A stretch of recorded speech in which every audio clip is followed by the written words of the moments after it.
بلاغ المديرية العامة للأمن الوطني أكد أن فرقة أمنية مشتركة تتألف من عناصر الفرقة الوطنية للشرطة القضائية والمصلحة الولائية للشرطة القضائية بالدار البيضاء وفرقة الشرطة القضائية بأمن عين الشق بالدار البيضاء تمكنت صباح اليوم من توقيف شخص يبلغ من العمر 27 سنة من ذوي السوابق القضائية يشتبه في علاقته المحتملة بجريمة القتل العمد باستعمال السلاح الناري التي راح ضحيتها نائب برلماني عن دائرة بن حمد.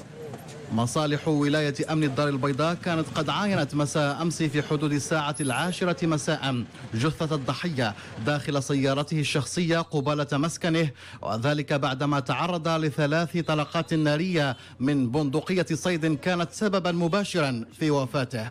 الإفادات الأولية بمسرح الجريمة حسب البلاغ تشير إلى أن سيارة خاصة سوداء اللون كانت تتربص بمحيط مسكن الضحية قبل أن يعمد ركابها إلى إطلاق 3 عيارات نارية في مواجهته ويلوذ بالفرار إلى وجهة مجهولة. وقد مكنت الأبحاث والتحريات الأولية مدعومة بالخبرات التقنية من تجميع قرائن مادية ترجح احتمال تورط شخص ينحدر من مدينة بن حمد في ارتكاب هذه الجريمة، على اعتبار أنه سبق أن وجه تهديدات للضحية بسبب خلافات شخصية تكتسي طابعا خاصا، وهم استدعى إيفاد فرقة أمنية مشتركة إلى مسكنه بمدينة بن حمد وتوقيفه.